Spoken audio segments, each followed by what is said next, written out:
Sometimes people are going to do terrible things to you. You haven't done anything to them. Sometimes you've done good for them and they only do horrible things to you or somebody else. You see these things around you. And when this happens, your patience is going to be tested. How can they get away with this? How can they do this to me? Why would they do this? I want to give you one more place in the Quran, which is also in a sense related to the people of Musa alayhi salam in Surah Al-Isra. Very interesting language. You know, the Israelites, when they were established and when they finally became an independent nation, eventually Allah Azza wa Jal actually in the history of the Jews, in the history of the Israelites, they were ransacked and invaded by foreign nations multiple times. And Allah mentions two major invasions in Surah Al-Isra. But the way He mentions it, understand that the Israelites, the Jewish community of the time, we consider them the Muslims of that time. You have to understand what that means. They were the Muslims of that time. That was the Ummah. And they lived in a town, and then non-Muslims came, non-believers came and invaded them. فَجَاسُوا خِلَالَ الدِّيَارِ. They broke into every home. You don't have to go further. When you describe soldiers breaking inside homes, then you know what happens next. That doesn't have to be spelled out. Everybody can know. Anybody who understands war knows. When militaries go into civilian towns, all unnamed kinds of atrocities take place.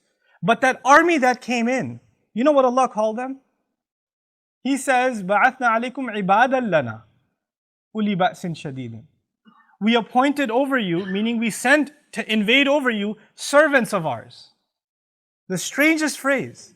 Those people were disbelievers, enemies of Allah, pagans, attacking Muslims, and what did Allah call them? His servants. Sometimes people that do terrible, terrible things, they don't even know that they're serving a larger plan from Allah. They don't even know it.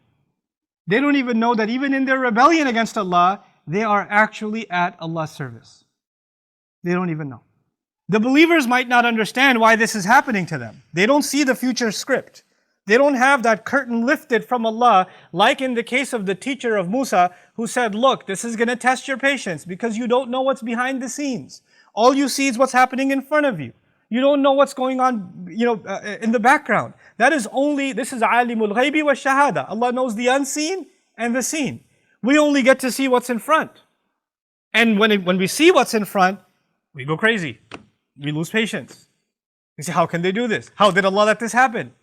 You know those parents who lost their child are not going to say, oh yeah, I guess he was going to get older and be a big pain. They're not going to say that. They're going to say, how did Allah let this happen? Why did my child have to die? And those same parents, if that child lived 20 years later, I wish you died when you were young. The kind of pain you've caused us. Those same parents will say those words. But Allah knew. They don't know. Wallahu ya'lamu wa antum la ta'lamun. Allah knows and you don't know.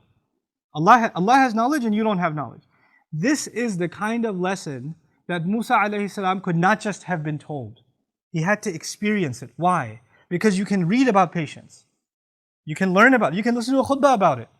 But if you're experiencing something, you're experiencing a kind of situation where you cannot understand why this is happening to you. Why is this happening to me?